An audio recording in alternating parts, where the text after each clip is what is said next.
The wedding was exactly 1 month away, fast approaching whether anyone was ready or not.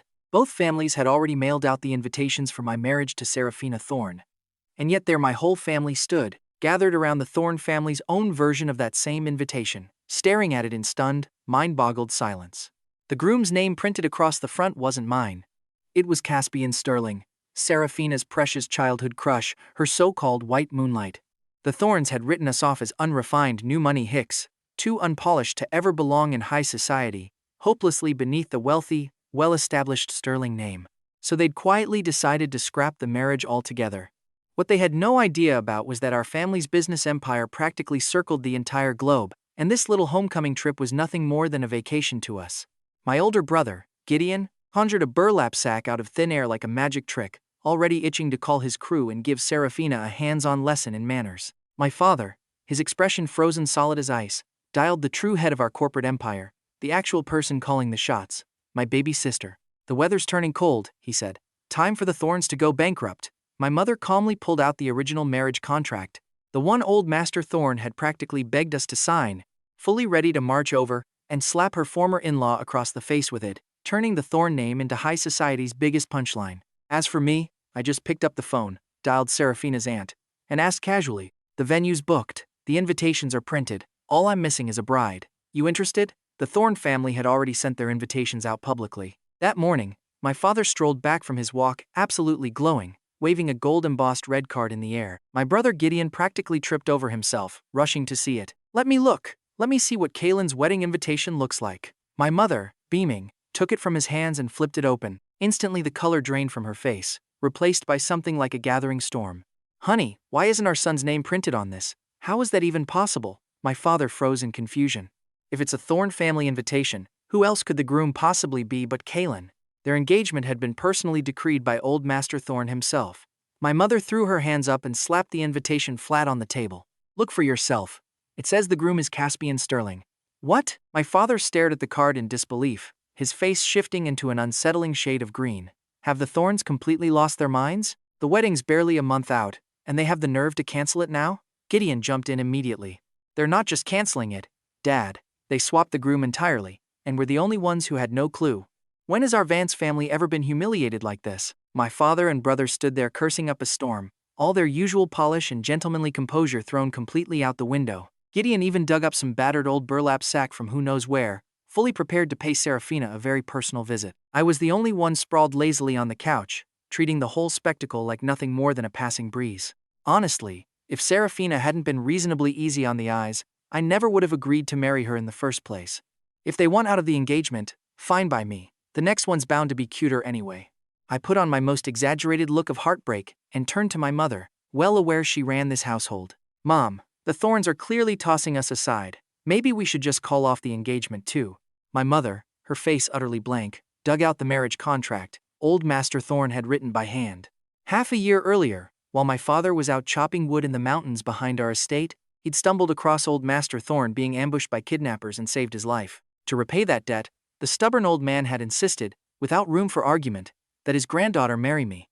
This piece of paper was the proof, ironclad. Who could have guessed that barely a month after old Master Thorne passed away, the Thornes would publicly switch out the groom? My mother tucked the contract into her designer bag, grabbed me by the collar, and marched us straight toward the Thorne family's ancestral estate. The funeral banners had barely come down before bright red wedding lanterns went up in their place. The whole compound buzzed with sickly sweet festivity in preparation for the coming nuptials. Seraphina's birth mother, Madame Thorne, now ruled the household unchallenged. She left my mother and me waiting in the parlor for a full 3 hours. Only once my mother's expression had gone cold enough to freeze hell over did Madame Thorne finally make her slow, theatrical entrance. Oh my, with the old master having just passed, and my Seraphina rushing to get married, everything's simply been chaos. My apologies for keeping you waiting, Mrs. Vance. She was squeezed into an extravagant, tailored gown, a thick gaudy gold chain around her neck screaming new money. My mother rose out of politeness to greet her. Madame Thorne swept right past us without a glance, settling herself into the seat of honor. Only then did she look at my mother and me, her gaze flicking over us with open disdain. But the moment she noticed her own heavily contoured, painstakingly made-up face, couldn't hold a candle to my mother's effortless beauty. A spark of jealousy flashed across her eyes. My mother's expression dropped to freezing. She sat back down, tossed the wedding invitation onto the coffee table, and said flatly, I just want to know what this invitation means. Oh my, so you've already heard. Madame Thorne feigned surprise while dodging the question entirely. This young Mr. Sterling is the sole heir to the Sterling family, remarkably handsome, brimming with talent, and just back from studying abroad. Seraphina simply couldn't wait to go knock on his door herself. She kept talking in circles, refusing to give a straight answer. You're more than welcome to join us for a drink at the reception, of course. My family had initially assumed it was just a printing error, but her tone made it obvious this was deliberate, a scheme, and we'd been kept in the dark on purpose. My mother's face darkened sharply. She slammed her palm against the table, the sound echoing through the room. Old Master Thorne has been in the ground for barely a month, and you people deliberately shut us out and swapped the groom behind our backs. Isn't this pushing things a little too far? Madame Thorne looked at my mother with manufactured shock. Oh, I assumed you already knew. Seraphina's engagement to the Vance boy was never anything more than a performance staged to comfort a dying old man. Now that the audience has passed, the show is naturally over. Her mocking gaze slid toward me. Surely young Mr. Vance never actually took it seriously, did he? A performance? My mother, who'd originally planned to simply hand back the contract and walk away, let out an icy laugh. If it was only a performance, why did you propose publicly? Every soul in this city knows Kaelen is Seraphina's fiancé. Now you switch the groom without a word of warning, turning our entire family into a laughingstock. This little stunt of yours isn't just embarrassing, it's dragging the Vance family's dignity through the dirt and stomping on it. Now, Mrs. Vance, no need to get so worked up, Madame Thorne drawled lazily. I know your Kaelen is hopelessly smitten with my Seraphina. I actually have a solution that lets him stay close to her.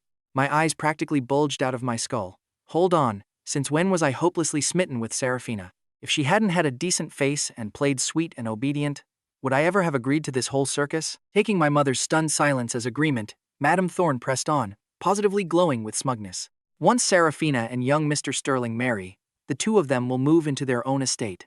That's when I'll bring Kaelen into the main house to keep me company. And whenever Seraphina visits, Kaelen can go spend some time with her. All because the old master doted on your family and tried to throw away my daughter's future. Absolutely laughable. Even my mother, a woman who'd weathered every corporate storm imaginable, couldn't hide her disbelief.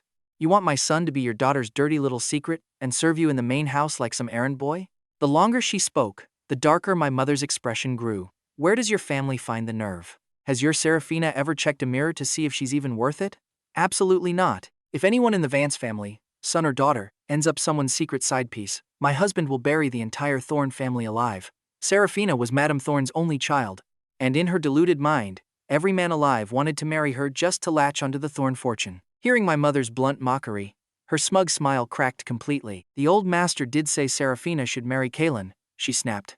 But your Kaelen needs to wake up. He's the son of some backwater new money family, and he dares dream of marrying our Seraphina? Who do you people think the Thornes are? God only knows what potion you fed the old master to make him throw her life away just to settle a debt. It's a joke. She jabbed a manicured finger straight at me, sneering at my mother. Aside from a pretty face, what does Kaelen Vance actually have that compares to someone like Caspian Sterling? Letting him serve me and Seraphina is already a massive favor. Don't spit on kindness when it's handed to you. Back when the old master was alive, Madame Thorne used to smile so wide at my mother her face nearly cracked, calling her sister this and sister that. The moment he was gone, her true colors exploded into the open, ugly and unmistakable. Watching my mother's face darken with rage, Madame Thorne's eyes gleamed with arrogant amusement. I was only ever giving you face before. You're nothing but some jumped-up new money family. Did you actually think you mattered? My mother shot to her feet, scandalized. This is outright tyranny. Madame Thorne flung her sleeves back, glaring with pure venom. So what if I bully you? What exactly is Kaelen Vance? What exactly is your whole family? The Thornes are the top household in this city. My daughter is its future matriarch, and you'd better go clean Kaelen up and send him to me, or I'll personally grind the entire Vance family to dust. My mother grabbed my arm and turned toward the door. Keep dreaming. My son will never set foot in this place to be anyone's punching bag. Right as we reached the exit, I couldn't help glancing back. Madame Thorne's eyes were brimming with venom, years of bowing to please the old master now boiling over, all of it aimed squarely at me. These Thornes had genuinely lost their minds. My mother dragged me out like a small hurricane, muttering that even if Seraphina came crawling back, I wasn't allowed to so much as glance her way. We hadn't even reached the front gate before running straight into Seraphina herself. Back when old Master Thorne was alive, he'd constantly invite my family over as honored guests, and Seraphina was always there acting sweet, bringing me little gifts. Out of politeness, I'd bring her wild mushrooms and bamboo shoots I'd dug up in the mountains. She was the one who'd chased after me the whole time, but somehow, in her mother's version, I'd become some pathetic stalker clinging to her leg. And now, apparently, their brilliant plan was to make me her secret lover and their family's servant. Seraphina stepped forward, throwing an arm out to block us, looking me over with total superiority. It seems Mother's already briefed you.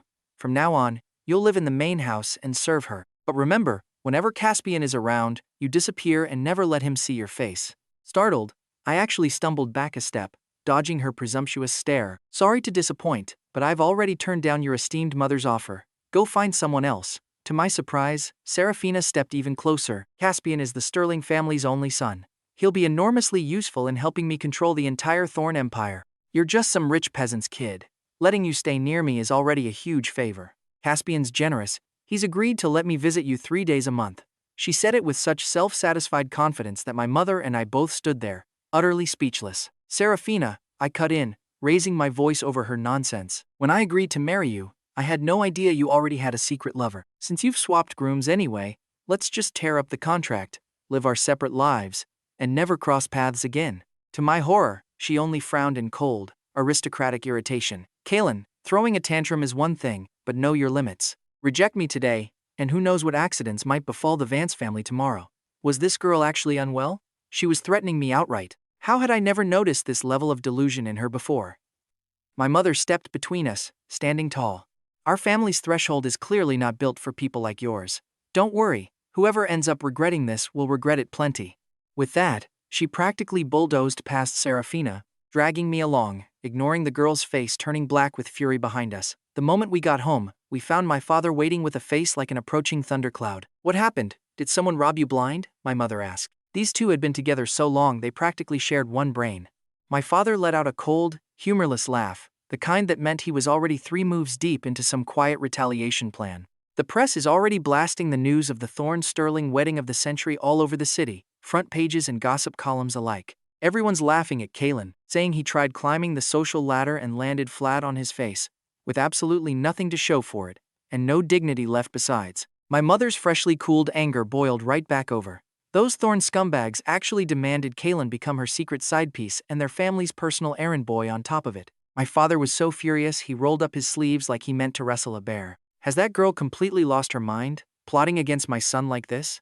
Gideon, who'd stayed quiet this whole time, silently pulled out his grimy burlap sack again. What if I just paid her a little visit tonight? My father smacked the back of his head. Stop talking nonsense. Is beating her senseless going to fix the mess we're in? Still sulking, Gideon dialed up his crew of new friends anyway. Yeah, Seraphina Thorne, downtown. She bullied my little brother. Grab some guys, throw a sack over her, and rough her up a little. I want her kneecaps, my mother sneered. I actually thought if the Thornes just talked to us like reasonable people, we'd hand back the contract and be done with it. Instead, that old bat threatens me. Says if we don't deliver Kaelen to her doorstep, she'll destroy our whole family. My father's whole burly frame shook with fury, his knuckles whitening around the armrest. Absolute bastards. What in the world makes the Thornes think they're untouchable? Out here in this tiny city, no less. Gideon hung up, expression dark. The Thornes just put out word against us. They're saying they'll run us out of the city entirely. Overseas, my father was practically a god of industry, capable of summoning storms with a phone call. Here, in this tiny puddle of a city, he was being threatened by local nobodies. His hands trembled with the sheer absurdity of it. He grabbed his phone and dialed his youngest daughter. Lyra, I don't care how you do it, wipe the Thorne family out. My little sister listened to his tirade with unsettling calm. When she finally spoke, her voice was ice. I'm already aware, the weather's turning cold. Time for the Thornes to go bankrupt. My mother grabbed the phone from him. We're being humiliated to our faces. What could possibly matter more than that? The wedding's a month away, and every invitation's already out. Lyra's voice stayed frosty. Do you plan on personally walking around collecting every single one back? My parents both flinched at the thought. To us, a family like the Thornes wasn't fit to shine our shoes, but old Master Thorne had genuinely been a good man, practically a brother to my father, and Seraphina had seemed decent enough, pretty and, more importantly, quiet and obedient. The moment the date was set, my parents had bragged to every connection across the globe that I was finally settling down. Since back overseas, nobody exactly lined up to marry someone as chaotic as me. Having to retract those invitations now, facing the smug faces of every billionaire they'd bragged to, wasn't something my father wanted to picture. He tried anyway, and his face scrunched up like a bitter melon. Not happening. If word gets out that the great Vance patriarch got played by some third-rate local family, where does my pride go? I'll deal with the Thornes, Lyra said flatly. The wedding's your problem. Figure it out yourselves, or pack up and come home. Click. She hung up. Lyra's definitely still salty we left her running the empire while we came home for vacation, my father muttered guiltily. We had come home to relax, but somebody had to run the Vance empire while we did, and after a very democratic family vote, Lyra had been unanimously chosen as the most qualified candidate for the job. Gideon spoke up cautiously. If the Thornes can swap the groom, why can't we just swap the bride? My father's eyes lit up like headlights. Kaelen, all you need is a girl better than that, Thorne brat. I flinched violently. Better how? Exactly. Right on cue, my mother slapped a thick stack of photos onto the table. Sweetheart, this is mommy's premium private stash. Take your pick. I stared down at the photos of models, heiresses, and assorted stunning beauties, my mouth twitching involuntarily. You've clearly had these ready and waiting for quite a while, haven't you? Finding a woman objectively better than Seraphina on such short notice turned out to be a genuine headache, and my parents exhausted their entire mental Rolodex without landing on a match. Gideon leaned in and whispered, Have you figured out who to pick? I puffed my chest out with hollow confidence. Don't worry about it, leave it to me. Truthfully, I had zero confidence this would work, but after racking my brain, exactly one person fit the bill. So I snuck quietly into her private quarters and found her sitting gracefully at her desk with a book, sunlight spilling across half her face, her features flawless, her jawline sharp enough to cut glass, all of it bathed in soft gold light. Her beauty was the kind that stole the breath right out of a man's lungs. People called her a rare, priceless piece of jade, but to me she'd always felt more like the cold, untouchable moon hanging in the night sky. Elara Kingsley. Beautiful and terrifyingly powerful. No matter how many times I changed my security detail, you always find a way in, she murmured without lifting her head. I need to fire them again. I dropped myself onto the nearest sofa without apology, poured myself a cup of her expensive tea, and said, You could hire an entire army and it still wouldn't stop me, so why bother? I'm here on business. Only then did she finally look up. Her eyes were flat, betraying nothing. A chilling void as she asked, What business? Honestly, looking at her face, I nearly forgot why I'd come at all. I shook myself out of it and put on my most shamelessly charming smile. You've heard Seraphina swapped grooms, right? Ara looked back down at her book. And you want my help swapping it back? I stared at her impossibly beautiful face and said, Ara, do you happen to have some free time? Feel like getting married? For half a second, I swore a galaxy of stars ignited behind her eyes, but it vanished faster than I could blink. She finally closed the book and looked at me properly, her black eyes carrying a lonely, isolated chill, as if nothing in the world could truly reach her. I must have imagined it. How could Elara, the legendary 10,000-year iceberg, ever show anything else? I shook the ridiculous thought out of my head and explained. Thorne swapped the groom, and now they're threatening to run my whole family out of the city. Era's gaze dropped. With your resources, you could crush the Thornes into dust without trying. I waved my hands frantically. What are you talking about? We're law-abiding people here. So your family wants to swap the bride instead? She let out a soft laugh, glancing at me with faint amusement. Or are you just using me to make Seraphina jealous? I rubbed my nose awkwardly, sweating under her stare. Of course not. It's not like I ever actually liked her. And yet you agreed to marry her, she said. Her smile stayed exactly where it was, but the temperature in the room dropped 10 degrees. That was only because I thought she was sweet and manageable, I said quickly, defensive. Who could have guessed she'd stab me in the back like this? My family's invitations are already out. If I don't have a bride by next month, I'll have to fly overseas myself and personally collect every single one back. My voice trailed off toward the end. Just picture it, Kaelen Vance, doing the walk of shame. I can't afford to lose that much face. For some reason, I feared almost nothing on this earth except my own mother, but standing in front of Elara, I always felt the instinctive urge to bow my head like a scolded dog. A flicker crossed her eyes. She traced the edge of her book absently.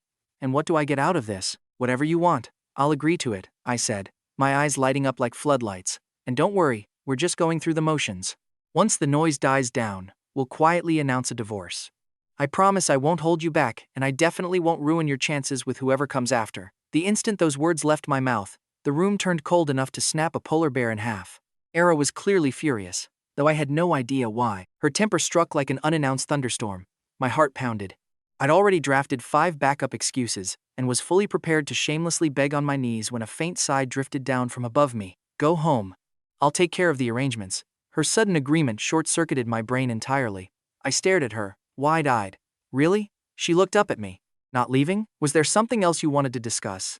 The air shifted, taking on a strange, faintly flirtatious tension. A sudden, inexplicable irritation flared in my chest. I jumped up off the sofa and snapped, I'm leaving. Just make sure you sort out this fake wedding soon. deliberately hammering the word fake like a drumbeat.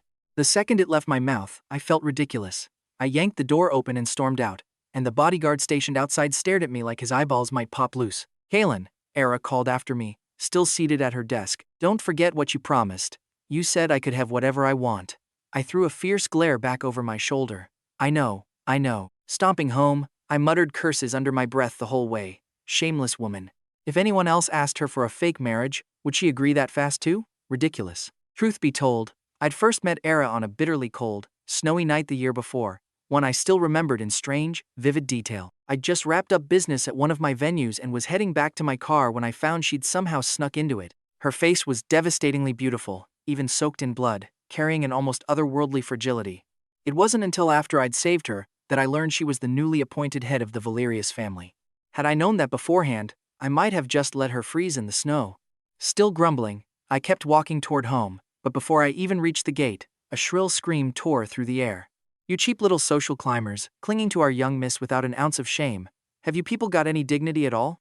I picked up my pace and found a crowd blocking my own front entrance, screaming at the top of their lungs. Leading them was an old woman dressed expensively, her mouth spewing pure garbage. Take a good look at what kind of trash family you are. We Thornes are the wealthiest household in this city, and you think you can marry our future matriarch? Keep dreaming. My mother had been mopping the front steps. The old woman and her goons had brought an actual bucket of filthy water and dumped it straight across the steps she'd just finished scrubbing.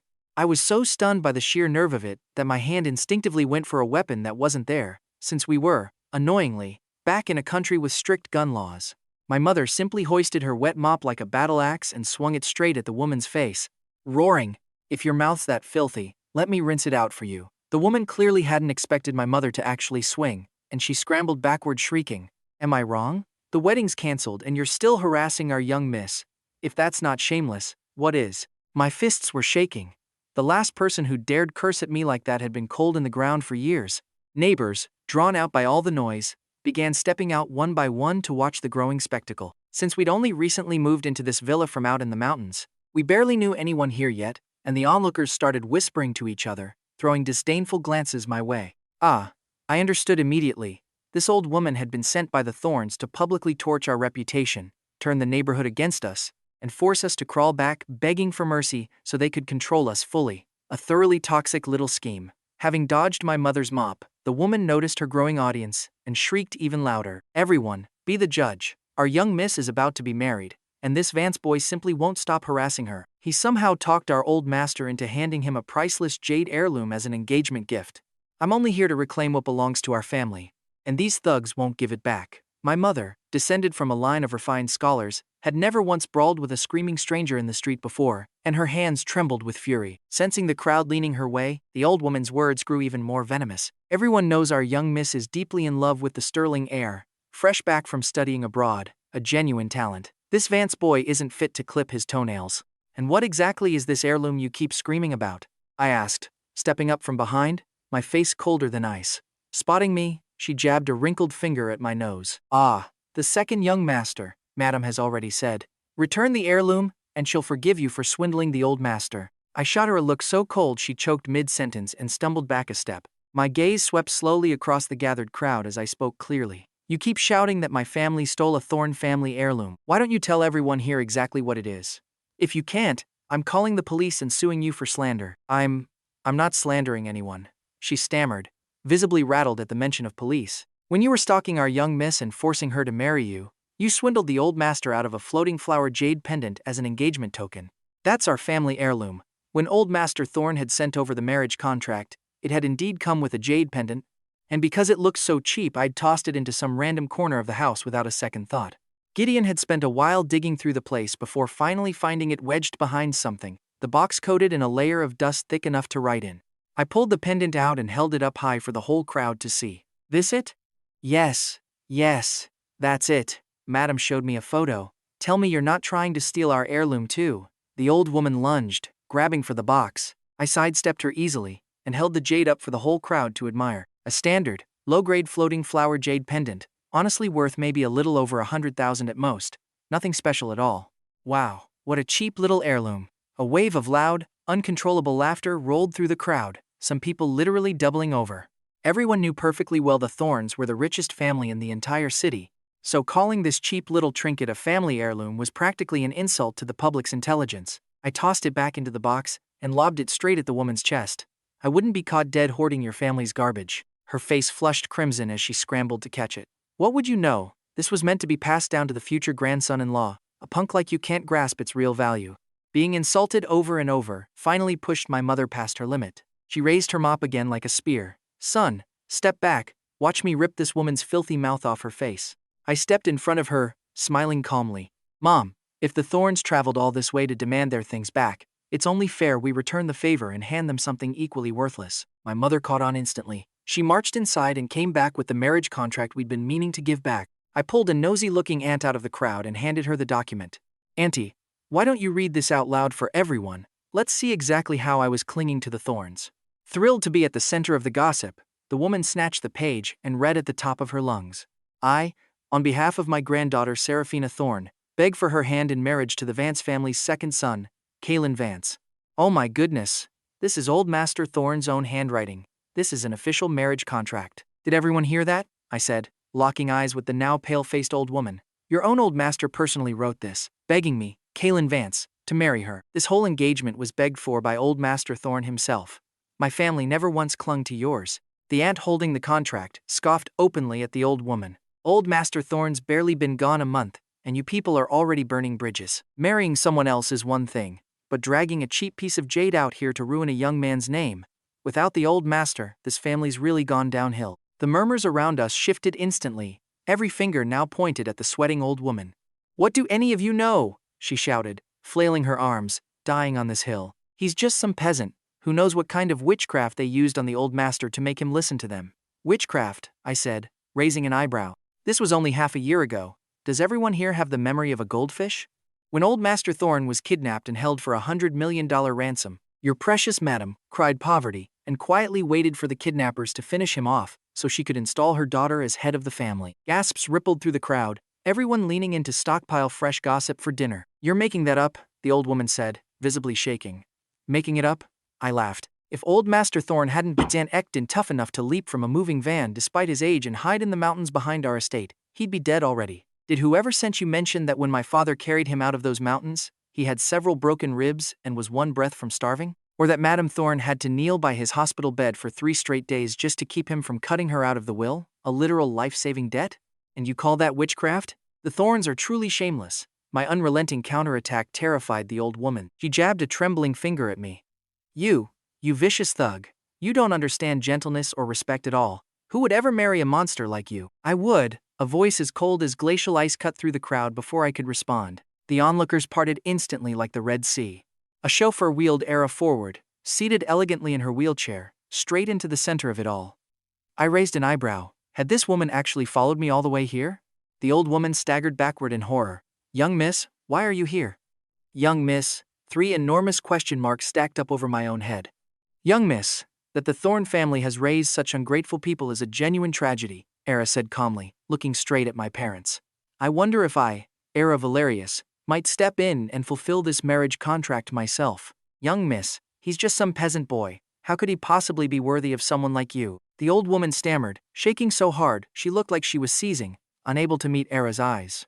Auntie, I don't recall the Thorne family heirloom ever being a piece of cheap floating flower jade, Elara said softly, and the old woman's legs gave out entirely, dropping her straight onto the concrete, her face the color of a corpse. Another luxury car screeched to a stop at the edge of the crowd.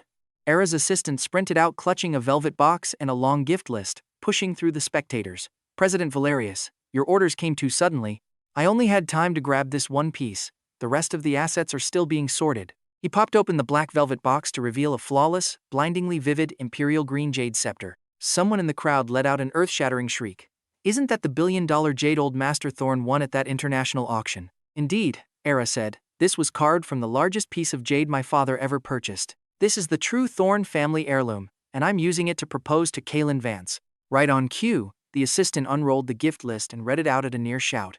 10 luxury villas along Lakeside Bay, 20 prime storefronts on New Avenue, 1 full ranch estate in the South Bay, 1 championship golf course on the North Sea, 1 premium development plot in the west suburbs, villas, storefronts, land, countless priceless jewels. The old woman stared down at the cheap little box still in her own hands like it might explode.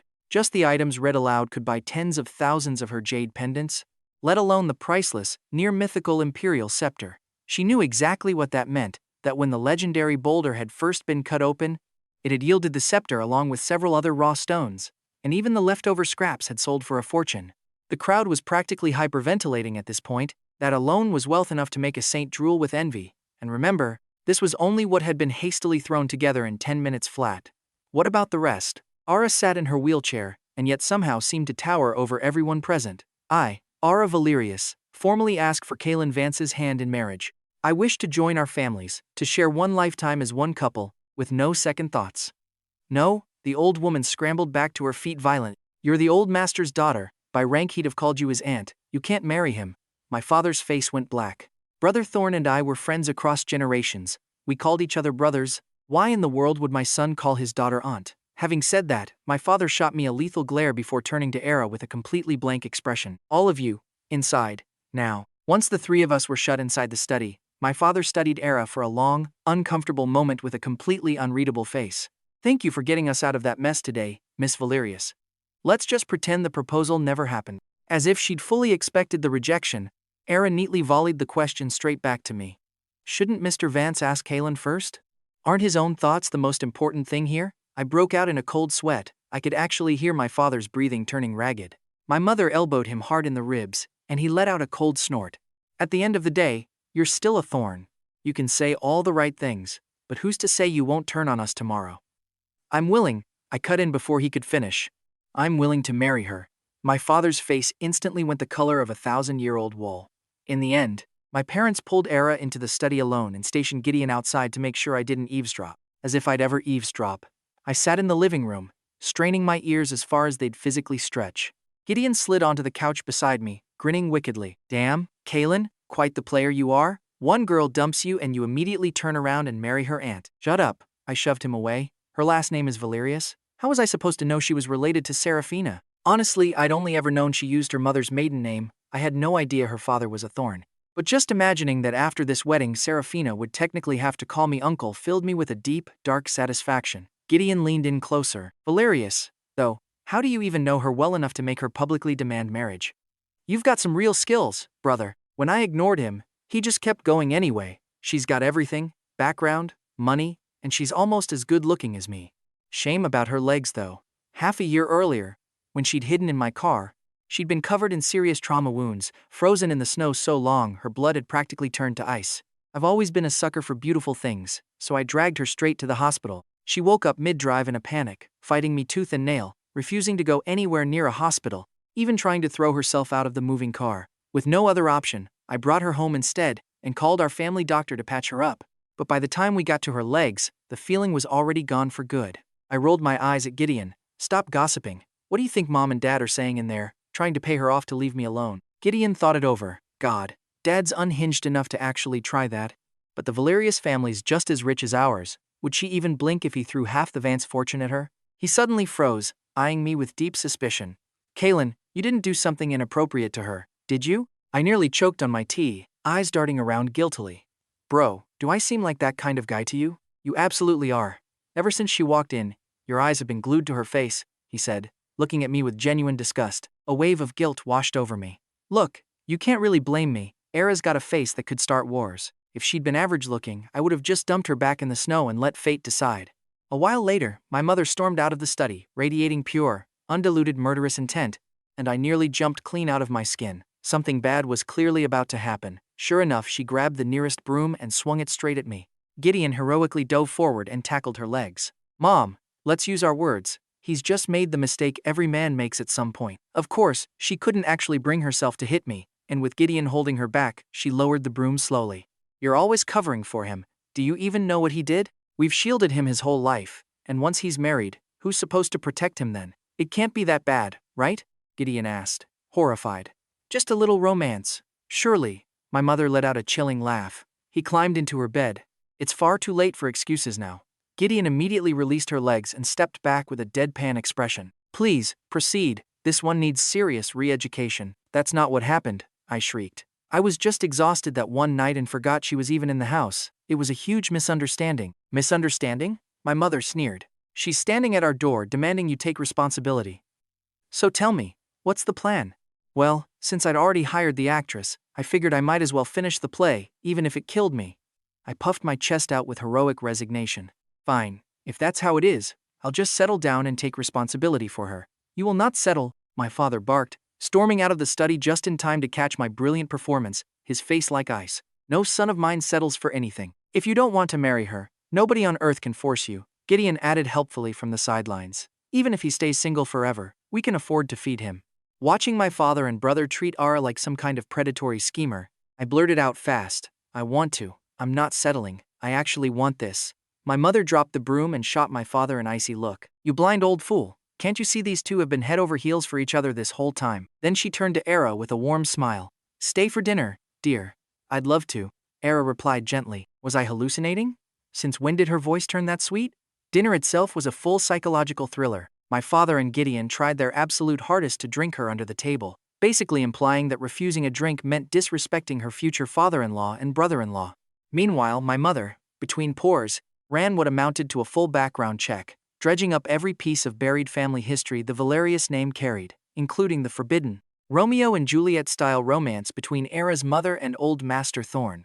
A single stomp from the Valerius family overseas could cause an actual earthquake. Unlike our family, which had built everything from scratch, theirs was old money, castle owning, feudal era, old money. Years back, Era's mother had been framed by her own family, fled to this country, lost her memory, and been rescued by old Master Thorne. He was a widower by then, with only Seraphina's father as his living son. Despite the enormous age gap, he and Era's mother fell deeply in love, and had Era. Seraphina's father, terrified she'd steal his inheritance, arranged a brutal attack against them, while the old master was away on business. By the time the Valerius family finally tracked them down, Era's mother was already dead, and all they could do was bring the child home and give her the mother's surname instead.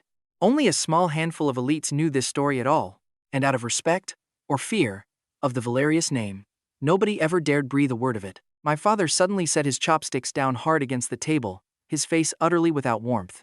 Your family is far too dangerous. I've sheltered Kaelen his entire life. He'd never survive the cutthroat politics of a family like yours. Gideon rolled his eyes and muttered, or he'd get lucky and end up the one bullying everyone else. My mother's expression turned uncertain too. If Kaelen gets pushed around in the Valerius family, can you guarantee he stays safe? Uncle, Auntie, please don't worry, Era said calmly. The Valerius family currently operates entirely under my command. A flash of genuine, undisguised shock crossed my face at that.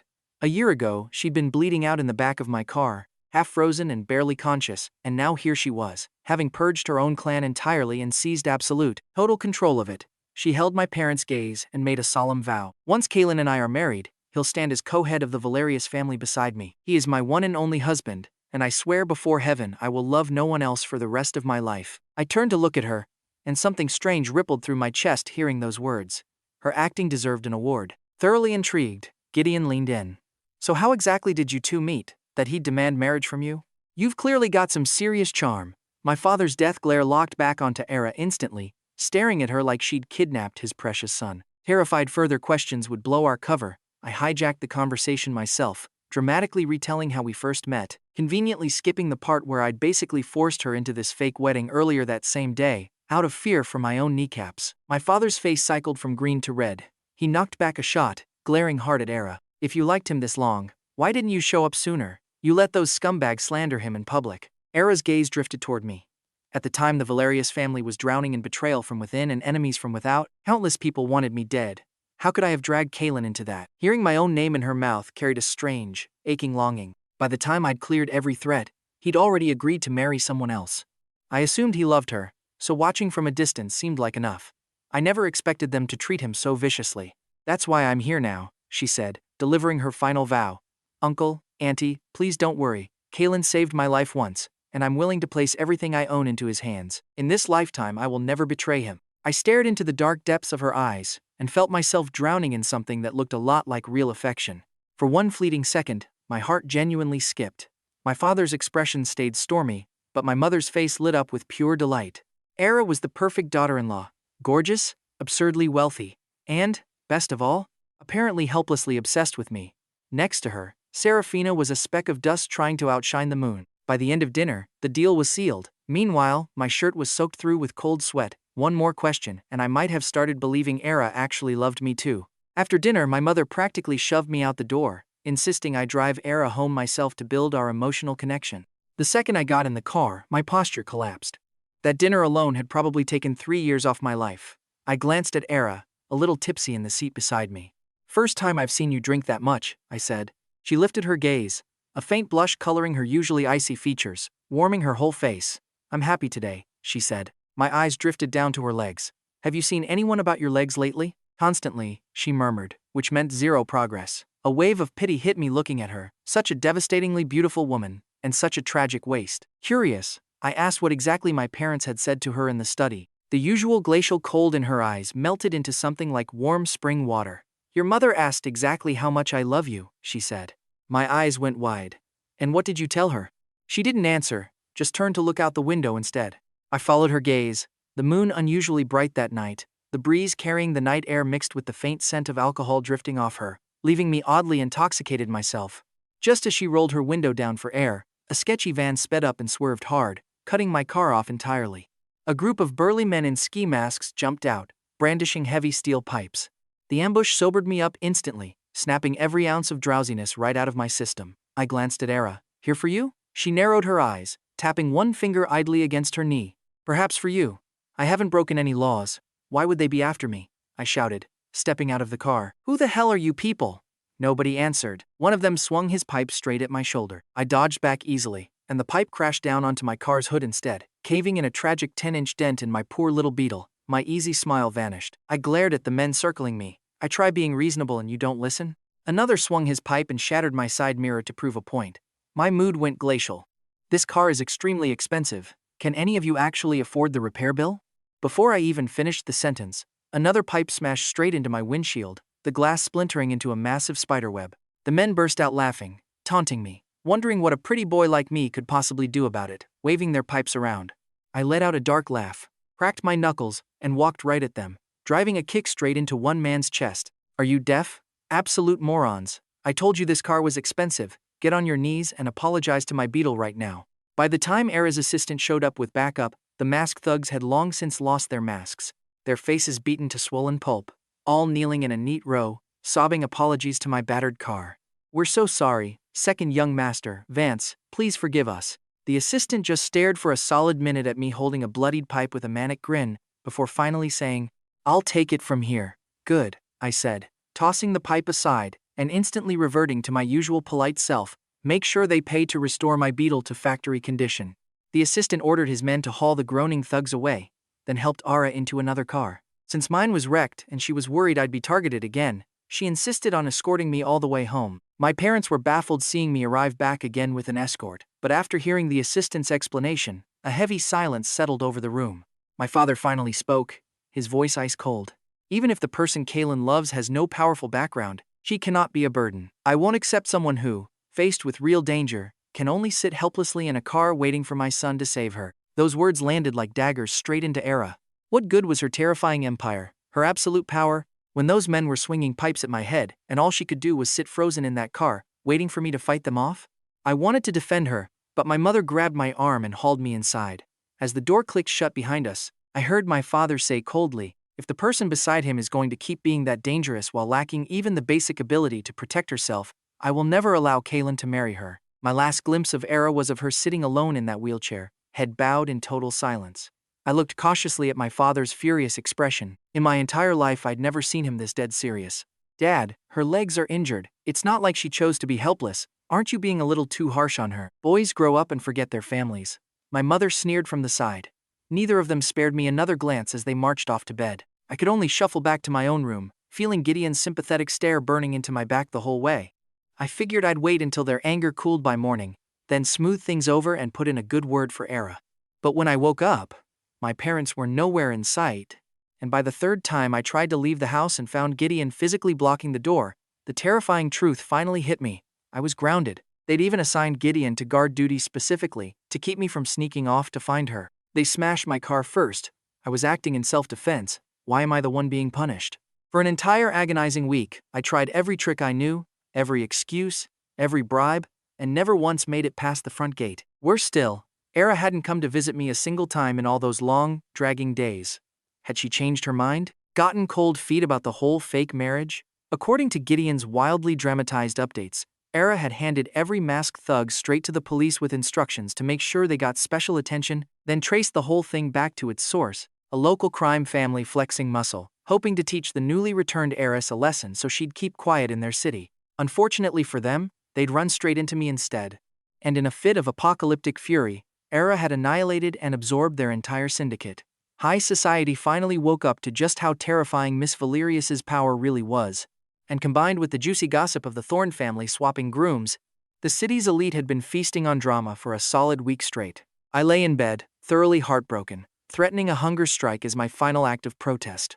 "So you're really not eating," my mother said, strolling into my room. She and my father had spent the whole week avoiding me, terrified they'd cave to my sweet-talking otherwise. "Mom, I know I was wrong. I swear I'll become a monk. I'll never marry anyone. Just please stop locking me in here. I'm losing my mind. Being trapped is worse than death. A whole week, I can't take it anymore." My mother rolled her eyes hard at my pathetic performance. "Look at you. Absolutely useless. If your father's angry, why don't you go win him over yourself?" I sprang up instantly and started giving her a premium shoulder rub. "Come on. You two are the real VIPs here. Who even cares about Elara? She's nothing compared to my amazing parents. You two are the ones I love most." My mother bought the flattery completely, nodding, satisfied. "The Thornes sent an invitation today. We're attending their evening banquet."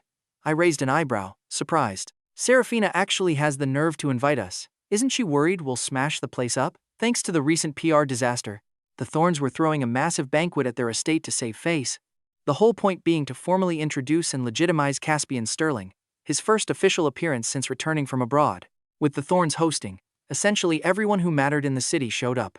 Caspian wore a pristine white suit, and dangling from his chest was the exact cheap floating flower jade pendant he'd once begged to reclaim from me, the legendary Thorne family heirloom.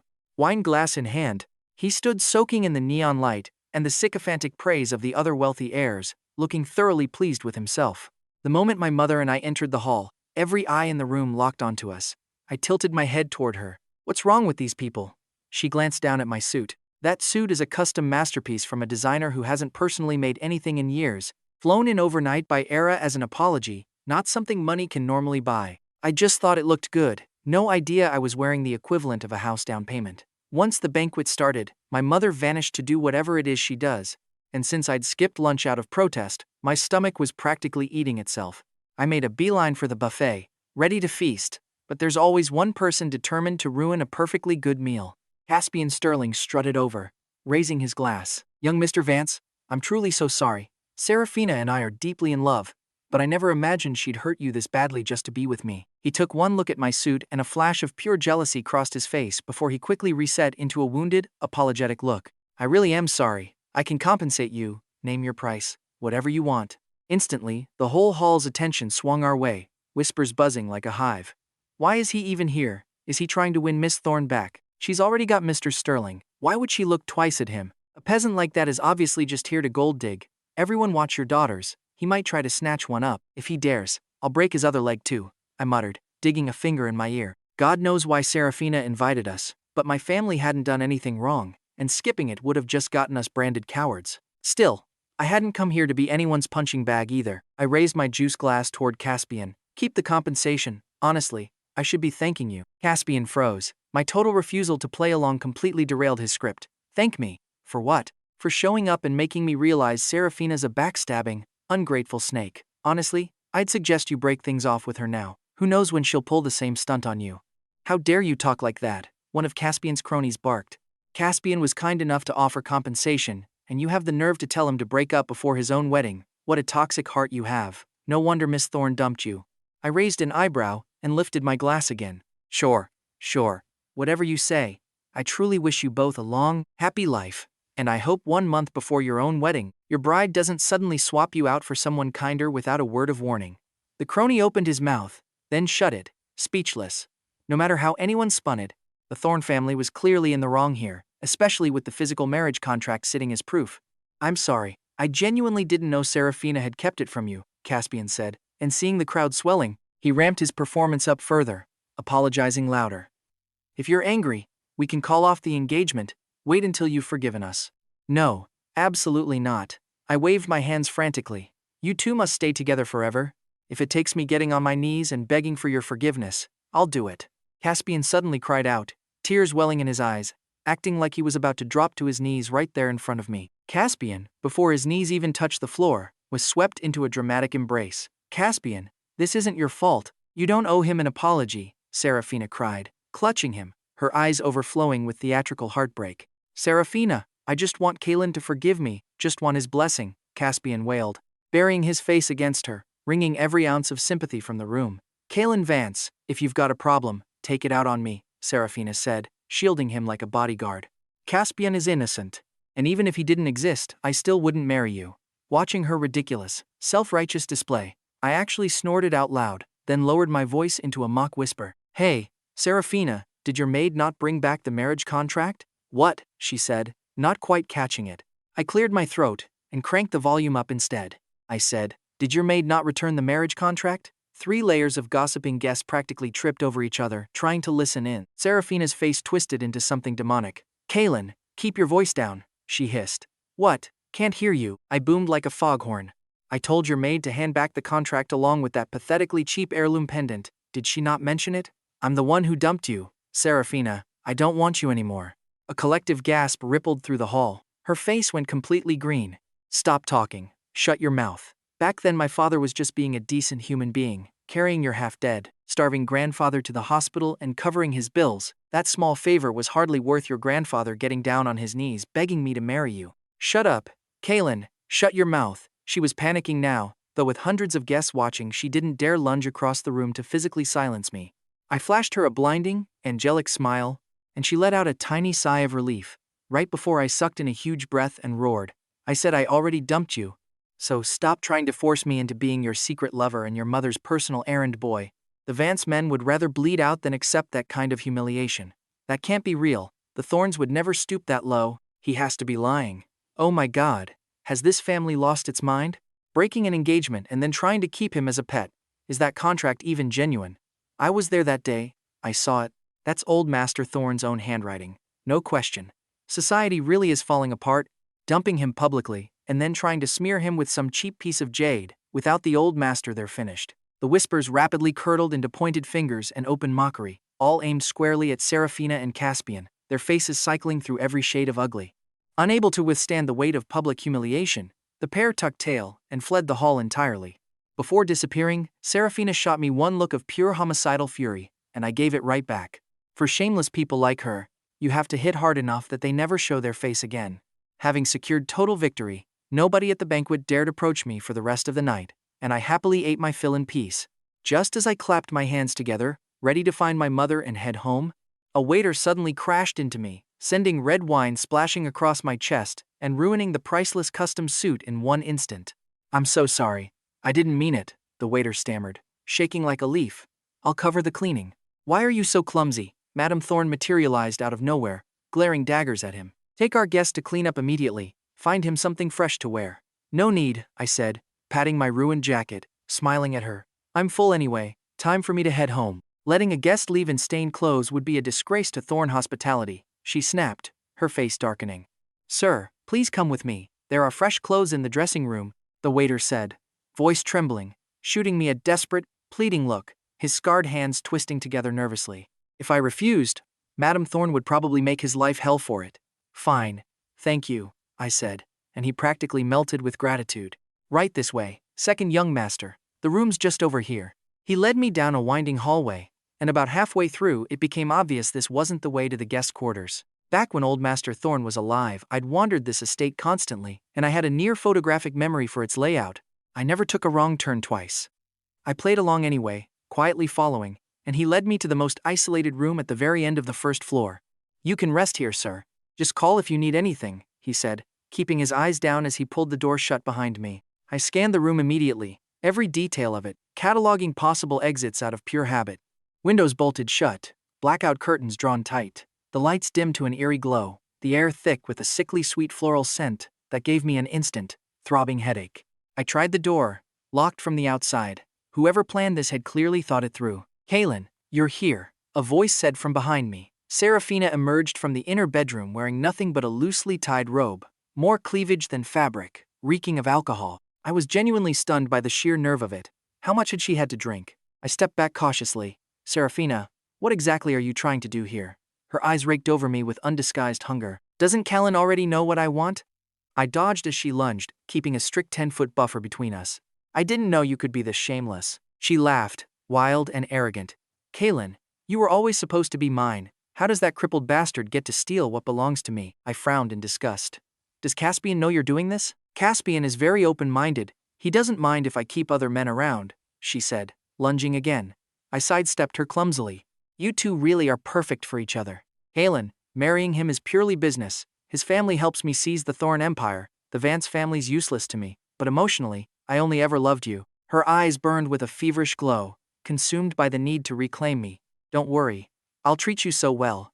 That woman can't give you anything real anyway. Kaelen, I know you still love me. You only broke things off and ran to that bastard to make me jealous. The alcohol in her own twisted ego had fried her brain completely, her words growing more unhinged by the second.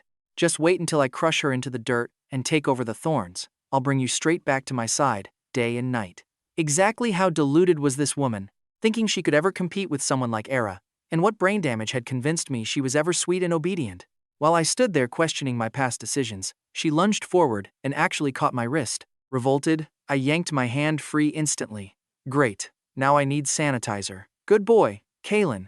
Come, let me kiss you, she moaned, delirious, lunging again while I dodged. The two of us stuck in a horrifying game of tag around the room. It's all that old man's fault, she snarled.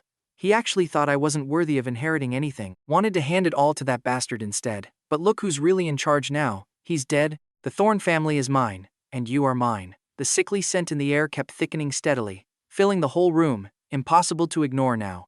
Her words were so grotesque, my heart genuinely skipped a beat. Wait, was she actually implying what I thought she was? If that was true, Seraphina's soul was made of pure toxic waste, and old Master Thorne had died for absolutely nothing. Just as I was calculating how to quietly break the door down without causing a scene, my body suddenly shuddered, heat surging violently through my veins, and with a jolt of horror, I realized that sickly floral incense hadn't just been perfume, it had been spiked. Watching the drug take hold, Seraphina let out a manic, victorious cackle. All that heartbroken performance had just been stalling for time. There it is, finally, she said. I had them pump this room full of the good stuff. Kaelen, you're my man. How dare you get engaged behind my back? I'll have you crying, begging me to take you, as long as you're a good boy and hand the Vance fortune over to me. The drug was tearing through her too, and driven mad by lust and incense, she ripped her robe wide open and charged at me completely naked, apparently convinced I was already putty in her hands. I spun and drove a brutal kick straight into her stomach. I really gave you way too much credit, I said. She crashed to the floor, curled in agony, the pain sobering her for exactly 1 second. How do you still have this much strength, you bastard? I grabbed a fistful of her hair and slammed her face into the hardwood. That scrambled whatever was left of her brain.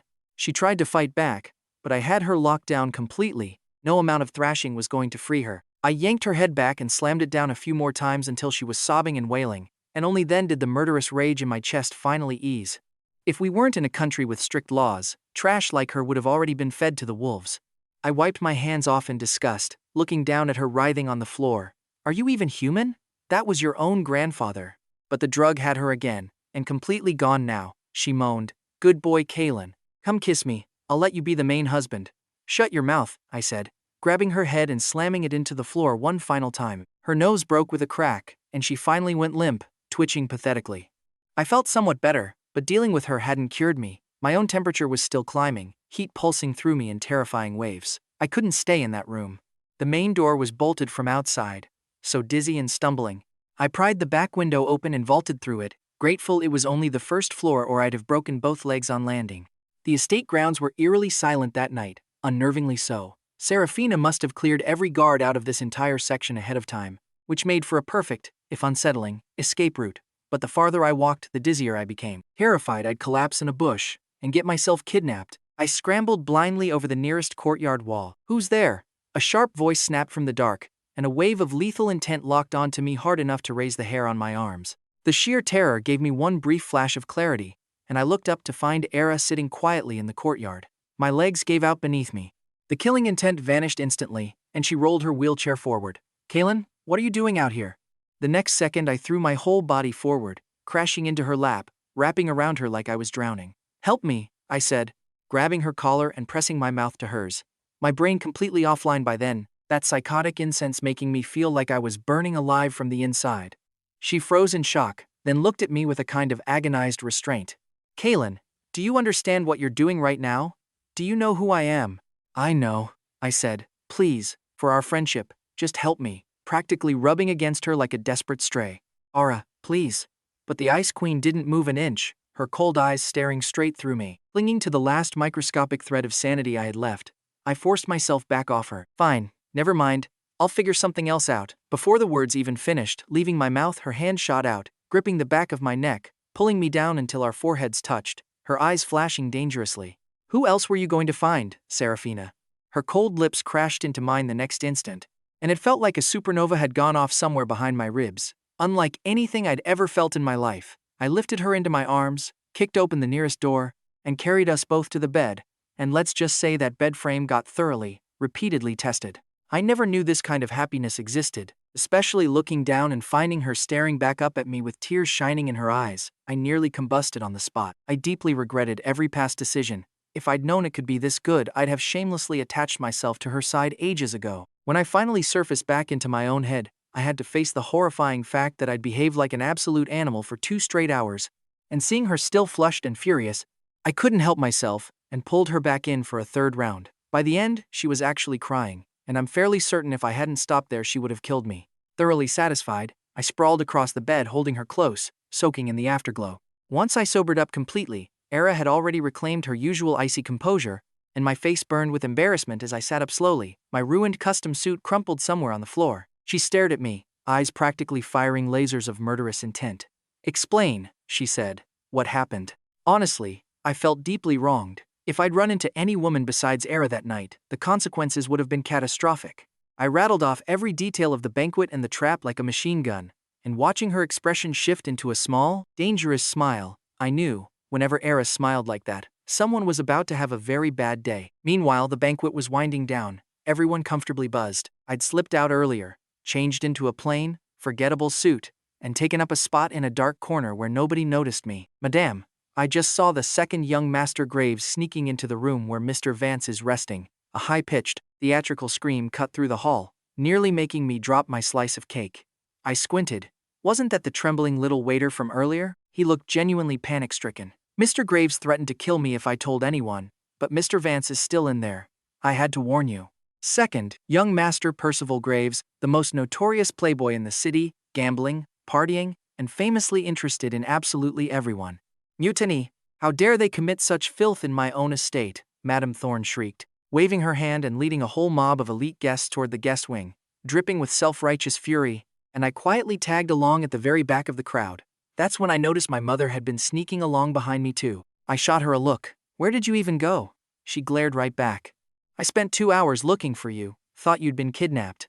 I looked away, guilty, since telling her I'd spent those 2 hours in bed with Elara didn't seem like a great option.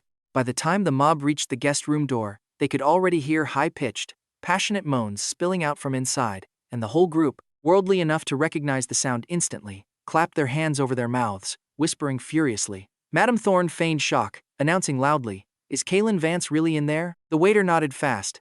"Definitely him," and Mr. Graves went in after. "Madame, did he force himself on Mr. Vance?" a nosy socialite asked. "Force sounds generous," someone else muttered. "These new money types have no class at all. Doing something this filthy at another family's banquet, if that happened in my house, I'd hang myself. Didn't Kaelen just agree to marry Miss Valerius? Does she know how wild he gets?" Inside, the sounds of intense struggle continued. Madame Thorne hid a vicious smirk behind her hand. "Now, let's not jump to conclusions. Perhaps Kaelen and Percival are simply in love." "What's going on here?" I asked, strolling up from the back of the crowd, looking at Madame Thorne with wide, innocent confusion. I was too far back to hear. "Why's everyone gathered out here?" Her eyes nearly popped from her skull, head snapping toward the locked door. "That's an odd question," she stammered. "Where else would you be?" I looked at her like she'd lost her mind.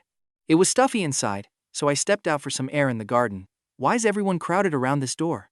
The onlookers suddenly registered the massive plot hole. If Kaelen was standing right here, who exactly was making all that noise inside? The moment Madame Thorne recognized the sounds for what they were, she staggered back in horror, shrieking. "Everyone out! Get out now!" she screamed, as the waiter dropped dramatically to his knees, feigning terror, and the whole hallway erupted into screams and chaotic crying, an unusually lively night for the Thorne estate.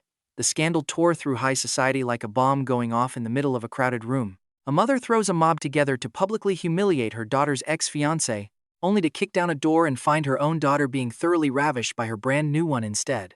Seraphina, furious, aimed the blame straight at her mother, entirely forgetting whose scheme this had been in the first place. Madame Thorne had planned to pin Percival Graves on me, but in Seraphina's twisted mind, I still belonged to her, so she'd sent Percival packing and decided to claim the prize for herself, only for me to beat her senseless and escape. Conveniently, Era's shadow guards had intercepted Caspian along the way, knocked him cold, and dumped him straight into that incense-choked room. Doped to the eyes on aphrodisiacs, the two of them had put on a very live performance for the entire city's elite. The screaming match that broke out inside the Thorne mansion that night reportedly became instant legend. Caspian went crying home to his father, and the Sterling family shipped him right back to the Thornes without ceremony. Seraphina and Caspian became the century's biggest joke. As the wedding date crept closer, the internet suddenly flooded with glowing press about the Thorne-Sterling wedding of the century, golden couple, a match made in heaven, misunderstanding blossoms into passionate reunion. Every headline bought and paid for to scrub their image clean. They didn't dare risk another stunt after that. Meanwhile, my own family printed fresh invitations, whoever the Thornes invited. We invited too, and we booked the very same hotel. They took the indoor ballroom. We rented the enormous outdoor plaza right beside it. After that chaotic night, Era had to leave the city for urgent business, but her engagement gifts kept arriving daily in terrifying volume. Tradition holds that the bride's family sends gifts to show respect, and the groom's family sends a dowry in turn to show his own standing and worth. And my father, competing hard, tried handing over more than half the Vance empire to me as my dowry. And if I hadn't physically stopped him, he'd have legally transferred the whole company into my name. If Seraphina ever saw that, her eyes would pop right out of her skull, and she'd be begging to get back together on her knees. "Look, the wedding outfits arrived," my mother announced. Leading a small team into my room, carrying a massive climate-controlled case, carefully unpacking layer after layer of protective silk. It was an antique wedding suit, retrieved from the deepest vault of the Valerius family and flown over by private jet. My mother stroked the fabric in awe. "I heard this suit's over 300 years old, and it's flawlessly preserved," the tailor assigned to dress me added with genuine reverence. "This piece is practically sacred. Only the head of the family has ever had the right to wear it on their wedding day. Fewer than 5 people in history have ever put it on. Sir, Miss Valerius must be extremely serious about you." I stood there fidgeting, a boulder pressing on my chest, barely able to breathe. We'd agreed this was a fake wedding, so why on earth had she pulled out a 300-year-old sacred family relic? How was I supposed to handle this kind of pressure? My mother glared at me. "You're about to walk down the aisle. Stop squirming like a worm." I need the bathroom," I said. Her eyes went wide, finger shaking at me. "It's 0 hour. Hold it in." The tailor jumped in to smooth things over. "It's normal for a groom to get nervous on his big day. Should I escort the young master to the restroom? Some air might help." No, I'll go myself," I said quickly, grabbing my phone and bolting out the door, and honestly I did need the bathroom, since I'd nervously chugged what felt like a gallon of water. My parents were so thoroughly obsessed with Era that if they ever learned this whole marriage was fake, I'd be a dead man. Since we'd rented the outdoor plaza, the nearest bathroom sat in the hotel's first-floor lobby, and the moment I walked in, I ran straight into the Thorne family shooting a flashy photo session by the entrance. "Oh look, isn't that the second young Master Vance? Marrying outside in the cold today," one of Caspian's snobbish friends called out, and instantly, the whole Thorne wedding party turned to stare. Caspian stood there in a custom suit, face caked in foundation, clutching Seraphina's arm, and hearing his friend, he switched straight into wounded victim mode. "Seraphina, do you regret marrying me? If you've changed your mind and want Kaelen back, I won't stop you. As long as you're happy, I'll accept it." "Absolutely not," she said fiercely, gripping his hands, gazing at him with deep affection. "You are the only man I love. I will marry no one else." Then she shot me a look of pure disgust. "Kaelen Vance, even if you regret it now, it's too late. I will never give you a second chance." I let out a cold laugh, pointing at the restroom sign behind them. "Excuse me, you're blocking the way. Is the view by the toilet really that good today? Or why is everyone clustered around this door?" Her face turned icy, but she held her friends back. "Don't let irrelevant trash ruin our most important day," and Caspian, thoroughly flattered, went right back to posing for the cameras. By the time I came out of the bathroom, I found Seraphina standing outside, alone. Caspian and his entourage had already moved on. Seraphina looked me over slowly, eyes dripping with arrogant amusement. "Are you seriously marrying that crippled woman just to spite me?" "Fine, Kaelen. I admit it, I'm jealous, so call off your wedding." I stared back at her with an expression that could only mean, "What exactly are you smoking right now?" Taking that as agreement, She stepped closer, confident. Kaelen, don't you know how I really feel? It's just that your family has no real power, while Caspian is the sterling heir, and he can help me take total control of the Thorne family. Marrying you would have cost me 5 extra years securing my position, but Caspian changes everything. Can't you endure this for me? Did you seriously have to stage all this just to make me admit I care about you? What's so great about her anyway? She's stuck in a wheelchair for life. She couldn't even afford you a decent suit, couldn't even get you an indoor venue, dumped you outside in the cold. Seraphina stepped in closer, reaching for my clothes. Come back to me. I can give you anything you want. I scrambled back several feet in horror. Don't touch me, I said, staring at her in genuine disbelief. Does Caspian even know how deranged you are? He'll never know, Kaelen. Just give me 1 year. 1 year, and I'll divorce him and marry you properly, all right? She was so fixated on me she never noticed Caspian stepping out from around the corner behind her. A flash of malice sparked in my chest, and I put on a look of delighted surprise. Oh, and exactly how are you planning to divorce him? First I'll drain his family's resources to lock down my grip on the Thorne Empire, then I'll turn the Thorns loose on the Sterling family and swallow them whole, and then I'll be the true queen of this city, and you'll be the man standing at the very top of it. No one will ever call you a peasant again. Listening to her casually confess her entire suicidal master plan, I shook my head in pity. How did old Master Thorne end up raising someone this repulsive? You're worse than an animal. With that, I raised my foot and drove a kick straight into her stomach. She shrieked, collapsing to the floor in agony. Kaelen, you're insane, she cried. I kicked her again, harder, and she wailed, the memory of that hotel room beating clearly resurfacing, her whole body shaking. You ungrateful bastard. When you regret this, I won't even look at you. Seraphina, Seraphina, are you all right? Caspian shouted, charging out of the shadows, heartbroken, helping her up and glaring furiously at me. How could you hit a woman? I stared at him, genuinely amazed. Did you not just hear the entire villain monologue she delivered? Of course I heard it, he snapped, arrogant. Seraphina and I already discussed all this. She was only lying to you, just trying to make that crippled woman suffer a little. Elara doesn't even know her place trying to compete with Seraphina for the Thorne inheritance. And if you run out on this wedding, she'll be humiliated with nothing left to fight for. I could tell perfectly well which parts of what Seraphina said were lies. Marrying me was the lie, swallowing my family's wealth was the truth, but I genuinely hadn't expected Caspian to be foolish enough to believe her cover story. I couldn't help laughing. You two really were made for each other. Please lock yourselves in a room together and throw away the key. Let me tell you something, Caspian said, pointing at me self-importantly. Even if you try to win Seraphina back, it won't work. She loves only me, and if you try to steal her again, I'll make your entire family regret ever setting foot in this city. I laughed so hard my sides genuinely ached, tears practically welling up. The last person to threaten my whole family had been Madame Thorne, and that hadn't ended well for her either. I looked at him with real curiosity, wondering where exactly this suicidal confidence was coming from. I'm genuinely curious. How do you plan on destroying my family? Ever heard of the Vance Corporation? He asked, puffing his chest out. The CEO happens to be my father's close friend. She's flying back into the country specifically for my wedding to sign a massive deal with us. We're about to go global. I stared at him, stunned. The Vance Corporation? Are you sure we're talking about the same one? He sneered down at me. Coincidentally, the CEO shares your last name, but that Vance family is a global powerhouse. The Vance Corporation is legendary worldwide, and a hillbilly family like yours could reincarnate 10 times and never come close. I nodded slowly. Confirmed, it was exactly the Vance Corporation I knew. My little sister Lyra really was flying back today. It was my wedding after all, and if she skipped it, my father would probably break her legs.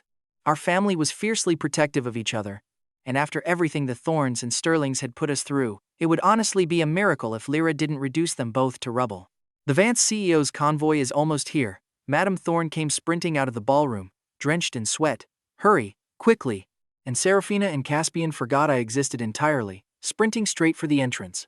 I was about to follow and watch the show myself when my mother tackled me from behind. Did you fall in the toilet? Hurry, it's almost time.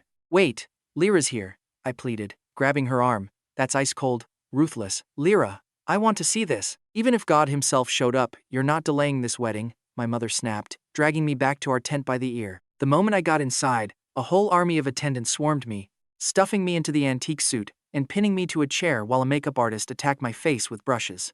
In the middle of all that chaos, it genuinely started to feel like I was actually getting married.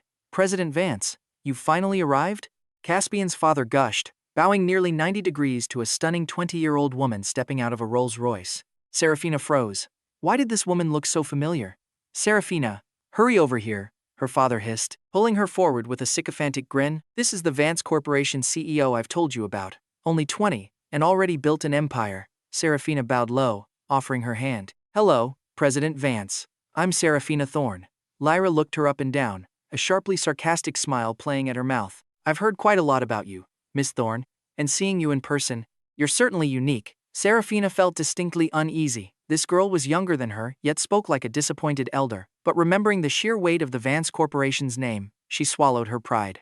If she could latch onto Lyra, the Thornes would become the wealthiest family in the entire country. And that alone had been reason enough to dump Kaelen for someone like Caspian. It's the greatest honor to be remembered by President Vance, Seraphina said, head still bowed. Caspian's father had invited a whole horde of journalists to document the moment, planning to broadcast the family's new connection to the Vance Corporation, cameras flashing everywhere, some already live streaming. He was nearly in tears, already calculating how much his stock would spike by morning. Both families were floating on their own delusions of grandeur when a cold, mocking laugh dropped down from above them. Of course I remember you, Lyra said. I flew thousands of miles home, specifically to see the face of the woman who dumped my second brother and dragged the Vance family's name through the mud. Lyra looked her over one last time. Honestly, you're not even that impressive. My brother. Seraphina froze mid-sentence like a statue. My second brother, Lyra said, letting out a loud scoff. Right? Of course, you had no idea who he actually was. Otherwise, why would you ever have dumped him? You could have been the second daughter-in-law of the entire Vance Empire. A billion volts of lightning seemed to strike Seraphina at once, her brain visibly short-circuiting. Impossible. I don't believe it, she screamed, shaking her head violently. The Vance family are hillbillies. Kaelen's a peasant. How could he possibly be? A fleet of ultra-luxury cars screeched to a halt outside the hotel, and an elderly man in a traditional silk suit stepped out, instantly flanked by a wall of intimidating bodyguards. Spotting Lyra by the door, he waved his guards off and strode over with a booming laugh. Lyra, dear, what was your father thinking? Holding a wedding in this tiny puddle of a city, my driver went in circles just finding the place. Lyra nodded respectfully. I didn't expect Elder Carmichael to arrive first. Right this way, my parents are waiting. He patted her shoulder. I can't believe out of you three, Kaelen's the first one to get married. The rest of you had better hurry up. You must be joking, Elder. Gideon isn't even engaged yet, Lyra said, not sparing Seraphina a glance as she walked shoulder to shoulder with the tycoon toward the outdoor plaza. Caspian's father stood frozen, muttering on repeat, Elder Carmichael, chairman of the Global Zenith Group, here in person. Just then, a gorgeous blonde woman in a straw hat, Hawaiian shirt, and beach skirt strolled up and stopped a random passerby, speaking in heavily accented English. Excuse me, which way to the Kaelen Vance and Elara Valerius wedding? Over there, at the outdoor plaza, the stunned stranger pointed. Thank you, she said with a dramatic bow, then spotted Lyra and Elder Carmichael and waved enthusiastically. Little Lyra, Grandpa Carmichael. He turned, startled. Did you fly straight in from an African safari? I was on vacation. I only got the invitation yesterday. She complained loudly. If I hadn't shown up, Kaelen would have murdered me. She fell in step beside them, pouting with jealousy. I can't believe Kaelen actually married someone else. I'm heartbroken. My brother doesn't like your type, Chloe, Lyra said, giving her a sideways glance. You've got way too many boyfriends. Oh my God, a nearby journalist practically screamed. That's Chloe Sinclair, CEO of the Sinclair conglomerate. 3 absolute titans of the global rich list, chatting like old neighbors, walked straight past the Thorne wedding entrance and headed for the plaza instead. Excuse me, which way to the Valerius Vance wedding? Another titan asked, surrounded by bodyguards, clutching a gold-embossed invitation. Over there, the journalists were hyperventilating now, barely able to form words. Another billionaire whose face only ever graced the cover of Forbes, then another, and another, every single one clutching what should have been a tacky, forgettable Vance family invitation. The sharpest journalist in the crowd yanked out his phone to call his editor. Elder Carmichael, Chloe Sinclair, Arthur Sterling, they're all here.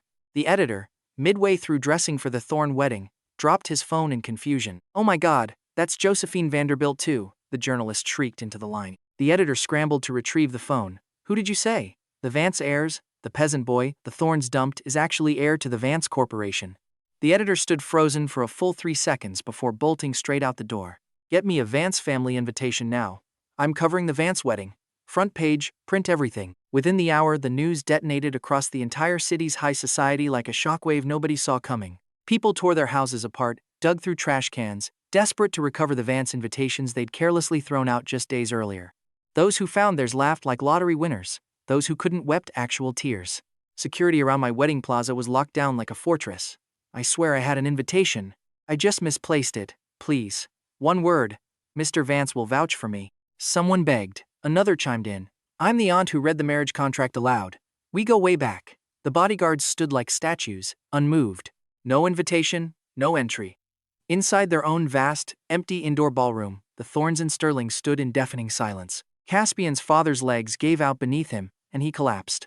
It's over. It's completely over. Seraphina stood rigid, pale as a ghost, nails digging into her own palms. Her father-in-law suddenly lunged and grabbed her by the throat. You told me the Vances were nobody peasants. How are they the Vance Corporation? It's over. The Sterling family is finished. Seraphina snapped out of her trance and sprinted for the outdoor plaza like a woman possessed. Kaelen, I regret it. It was all Caspian's fault. He seduced me. You're the one I truly love. Caspian froze for a second before chasing after her in horror. Seraphina, what are you saying? But she never made it close. My bodyguards tackled and pinned her to the ground instantly, and no amount of screaming or thrashing got her free. I, of course, knew none of this yet. I stood on the red carpet dressed in the ancient sacred wedding suit, the venue packed to bursting with billionaires, international stars, and a handful of thoroughly confused, terrified local aunties squeezed in between. Thunderous applause rolled through the entire crowd, and somewhere in the back, I swear I heard Chloe Sinclair sobbing loudly into a handkerchief. Under thousands of eyes, Ara walked toward me holding a bouquet of fiery red roses. She walked. Her legs had been through relentless, punishing physical therapy, and she'd been one step from recovery. My father's harsh words that day had apparently pushed her past the final wall. She stopped in front of me and lifted the bouquet. Kaelen Vance, from the very first moment I saw you, I was drawn to you completely. That night in the snow when I crawled into your car, I thought, if I was going to die, I wanted your face to be the last thing I ever saw. She held my gaze. I could never truly accept your fake marriage, because for me, the only separation I'll ever accept is death. I will never let you go. You are irreplaceable to me. Kaelen Vance, will you marry me? Will you be my one and only husband for the rest of both our lives? I stared at her, stunned, my heart catching fire. Fake marriage, my father roared from the front row, loud enough to blow the speakers. Kaelen Vance. Jolted like I'd been struck by lightning, I snatched the bouquet from her hands instantly. I will marry you. My mother was physically holding my father back from vaulting the barricade, and I could still hear him roaring from a mile away. Kaelen, you'd better explain what fake marriage means, right now. Well, in the end, it turned out to be entirely real, couldn't have been more real. After she exposed our whole arrangement in front of everyone, I spent 2 solid weeks hiding inside the Valerius estate, terrified to set foot outside for fear my father would break both my legs. And ever since our wedding night, Elara seemed to have become an entirely different person. Now that her legs had fully healed, she demanded my attention from morning to night without mercy. Finally, one afternoon, she had to leave for a business meeting, and I snuck out of the estate, desperate for a taste of fresh air. I hadn't even made it 10 steps before I spotted a figure by the front gates, hollow, emaciated, reeking, practically a walking skeleton. The instant she saw me, her eyes lit up with something manic. Kaelen, you finally came out, she said, sprinting toward me. I jumped back, startled. Seraphina, what was she doing here? I pinched my nose in disgust, backing away fast. What are you doing here? She dropped to her knees, sobbing, eyes bloodshot. Kaelen, I know I was wrong. So wrong, please, for the sake of what we once had. Spare me. Spare my family. I'll do anything. After the wedding, every news outlet in the country had mercilessly mocked Seraphina as the blindest, most foolish woman alive, tossing away a diamond for a worthless piece of trash without a second thought. Once Era's true identity came out, both the Thorne and Sterling families were wiped from the business world almost instantly. Elara hadn't even had to lift a finger. Every opportunist and sycophant abandoned the Thornes overnight to curry favor with us instead. Partners breached contracts, inventory rotted in warehouses, penalty fees bankrupted them within days, debt collectors circled their properties, banks froze their accounts. The Thornes were forced to liquidate everything just to stay afloat. Worse, Era's investigation uncovered that after old Master Thorne's death, Seraphina and her mother had been quietly embezzling enormous sums from the company. The Thornes went from top-tier elites to rats in the gutter almost overnight. The moment Caspian's father realized who was really pulling the strings, he ran faster than an Olympic sprinter, dumping Caspian right back at the Thorne estate, who, unable to stomach the sudden poverty, raided their last remaining safe for jewelry, and vanished into the night. Driven to the very edge, Seraphina thought of me again, ready to sell whatever was left of her soul. Kaelen, I was wrong. I was possessed. That bastard Caspian seduced me. That's the only reason I made that mistake. Please forgive me. I'll be your mistress. I'll do anything you want. You still love me, don't you? She pleaded. groveling at my feet. I backed away sharply, dodging her grasping hands. Where did she find this level of nerve? Before I could open my mouth to shut her down properly, a slender arm slid around my waist from behind, and I fell back into a familiar, comforting embrace.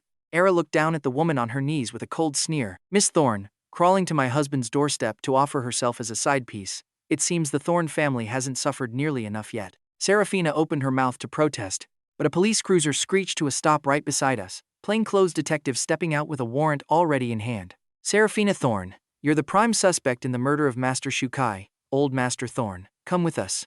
No, it wasn't me. This has nothing to do with me. She panicked, trying to bolt, but the officers had her pinned to the pavement in seconds. Pinned there, she reached one desperate hand toward me, sobbing. Kaelen, it wasn't me. It was my mother. She did it, not me. You should be arresting her instead. Elara held me close, looking down at the woman like a god regarding an insect. I'm the one dismantling the Thorne family, piece by piece.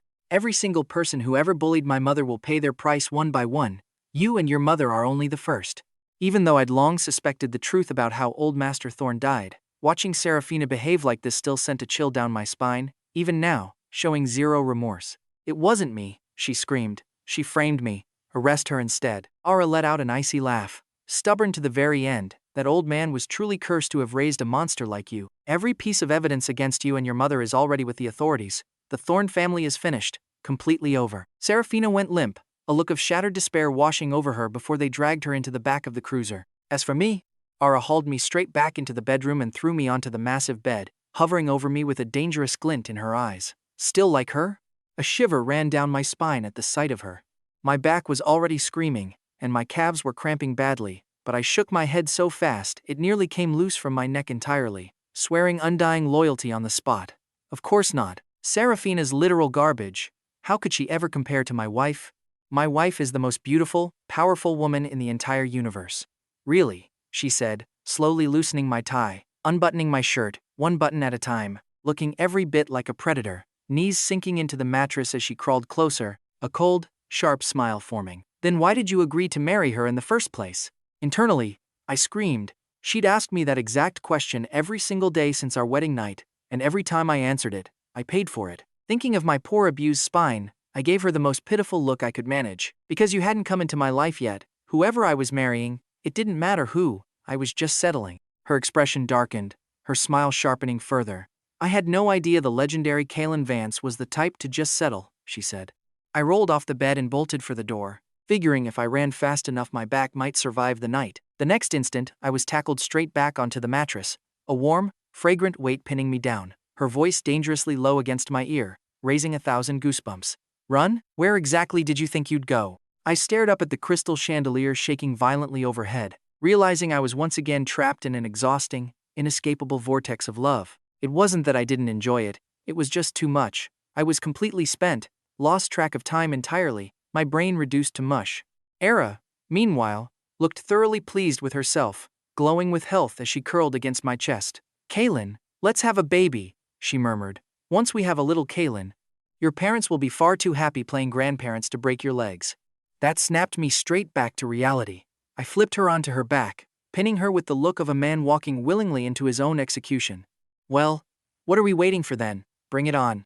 My parents had waited 3 full months at home for me to crawl back and confess my sins, growing angrier by the week, until they finally stormed the Valerius estate, only to find Elara pale and exhausted on the sofa while I knelt dutifully at her feet. I looked at her nervously. Elara, honey, maybe we shouldn't have a baby just yet. Having you is already more than enough for me. Not have it? Why wouldn't I have it? She snapped.